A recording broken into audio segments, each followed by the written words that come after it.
नमस्कार मंडळी, मी निकिता. स्वागत आहे तुमचं माझ्या मिनी ब्लॉग मध्ये. तर गुड मॉर्निंग सगळ्यांना. मी आले आज मम्मीच्या घरी. तुम्हाला म्हणलं होतं मतदान झाल्यानंतर मग मी येणार आहे इकडं गावाला.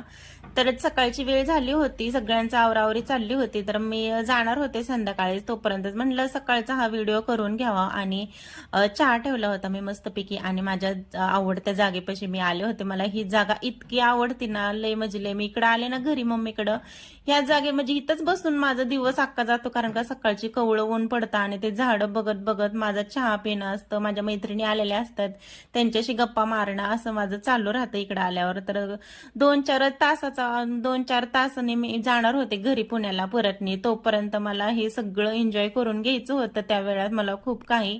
आणि त्याच्यानंतर हा बघा, लहानपणी मला पेरूचं झाड लावलं होतं, तर एवढं मोठं झालेलं तर पेरूचं झाडाने इतके पण पेरू लागतात, त्याला लय लागलेले असतात पेरू. तर आता मी हा पेरू काढते आणि मला इतके आवडतात ना पेरू, लय आवडते. तुम्हाला मागच्या व्हिडिओमध्ये मी पण सांगितलेले.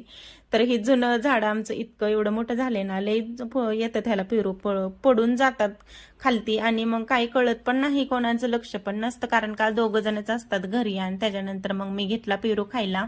इतका गोड होता की बसच, लय छान होता. तर या तुम्ही पण पेरू खायला. आणि मग त्याच्यानंतर चाललं होतं घरच्यांचं की काय करायचं नियोजन जेवायचं वगैरे, कारण का आम्हाला जायचं होतं. जायची वेळ असली की घरच्यांची म्हणजे माझ्या मम्मी पप्पांची घाई असते की जेवणाला काय काय काय खायचं, तुला काय बनवायचं, असं तसं चालू राहतं.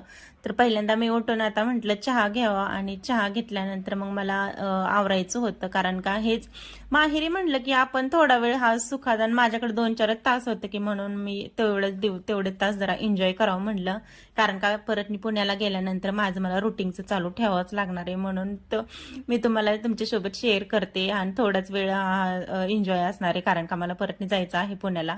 तर आता मला इथं कोथिंबीर निवडायची तयारी चालली होती, स्वयंपाकाची तयारी चालली होती. तर स्वयंपाकात आज चाललं, तर घरच्यांनी सगळ्यांनी ठरवलं की दम बिर्याणी करू आणि भाजी भाकरी करू. तर चालते म्हटलं. आणि इकडे मम्मीच्या हातचं खायचं म्हणलं की वेगळीच मजा असते. आणि त्यात तर इथं आता भात शिजवून घेतला होता थोडा 80%, आणि इकडं मसाला वगैरे चिकनचा. आणि मी चिकनच खात असते, दुसरं काही खात नाही, मला चिकनच आवडतं फक्त. आणि त्यातली त्या दम बिर्याणी तर जास्तच आवडते मला, घरी बनवलेली ती पण. आणि मग चिकन वगैरे सगळं फ्राय केलं, मसाले वगैरे टाकले आणि चालू होतं. तुम्हाला माहिती असेल की ती गाणं नाही का, चिमणी माझी उडून गेली, तर ते गाणं लावलं होतं आणि ते मी ऐकलं होतं, पण बघितलं तर नव्हतंच कधी. आणि मी पहिल्यांदा ह्या टीव्हीवर ऐकलं होतं, बघितलं मी. मम्मी म्हणली लाव ना ते एकदा, म्हणली गाणं बघू म्हणले. तर ते बघितलं मी गाणं, तर अक्षरशः मम्मी इतकी रडायला लागली ना ते गाणं ऐकून आणि बघून, कारण का त्यात नवरीचा सीन आहे, ती मुलगी जाते नांदाय.